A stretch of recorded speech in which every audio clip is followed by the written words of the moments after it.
కమల్ హాసన్కి ఒక పెద్ద ఊరట.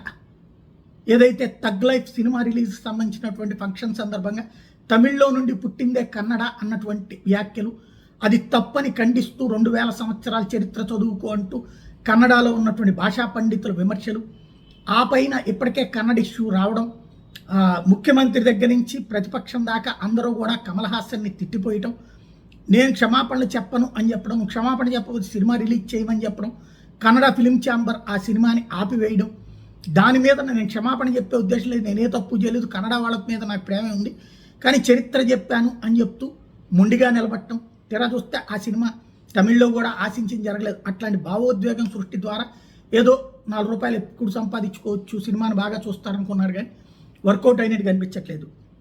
ఈలోపు సుప్రీంకోర్టుకు వేస్తే సుప్రీంకోర్టు వాళ్ళ కీలకమైన తీర్పు చెప్పింది.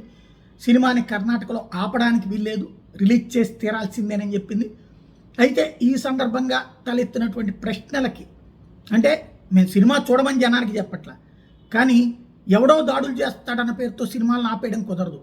సర్టిఫికెట్ ఇచ్చాక ఎట్టి పరిస్థితుల్లో ఆపడానికి వీల్లేదు.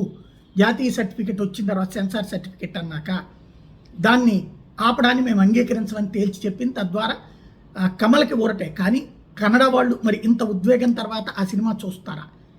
చూడాలి.